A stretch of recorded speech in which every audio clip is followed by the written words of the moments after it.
Guys, deluded Gooner. Now, I always talk about Sir Alex Ferguson. I rate him so much. He's pulled back from the darkness. He's been a success in any job he's taken, apart from Scotland to the World Cup, to be honest with you. But yeah, done his thing at United for many years. Many years is an understatement. I believe 20, 25 years or however many long years he was there. Done his thing at Aberdeen. And yeah, man. But do you know that this whole United thing could have been completely different? He might have never have managed United. Granted, there when he was in Scotland, there were some of his friends that said the only club that could match his ambition is Manchester United.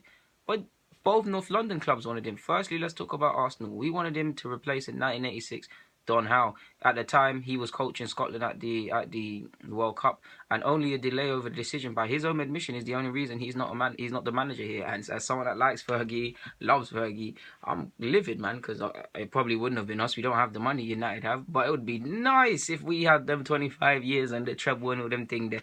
So yeah, man.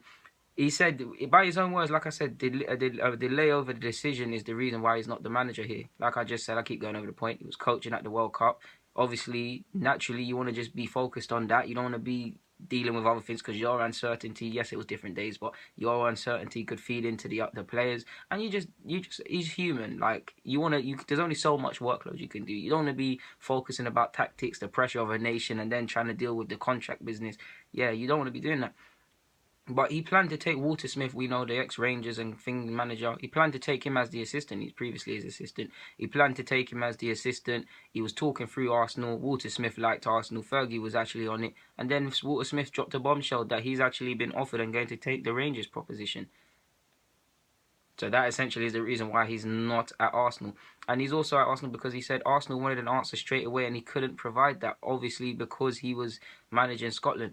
Later in the same year, he went and signed for Manchester United, so that's the end of it. And he could have signed for Spurs. I know you're seeing the report out today in regards to this. I've told you guys previously in my videos how he could have went to Spurs, but you're seeing Sky Sports spin it.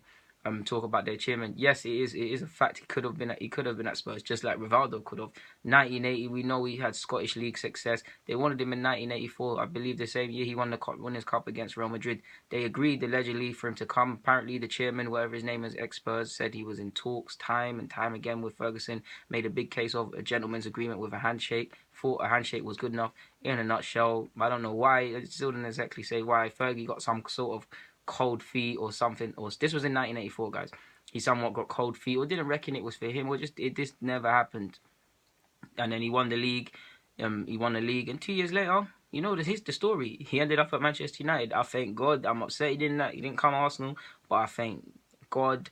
I thank every religion's God. If you don't believe in the traditional religions in England that they've come with, I think every God, like I just said, that he wasn't at Spurs. Could you imagine Spurs, 25 years, dominance, treble, all of that?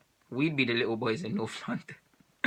Like, I mean, yeah, man. I mean, it is ironic. It is funny. I always find these what-if stories interesting, to be honest. I know if you're an Arsenal fan, what-ifs with the players are a madness. We can name an 11, and even the media force it now with some players that we could have signed, and we would have, could have, should have. But along with Pep Guardiola, Ferguson's up there with the managers I wish managed my club and had the opportunity to. And for Ferguson, it didn't work out. For Pep, it wouldn't work out because someone would move and leave the post and move upstairs. But yeah, man. Yeah, it's ironic.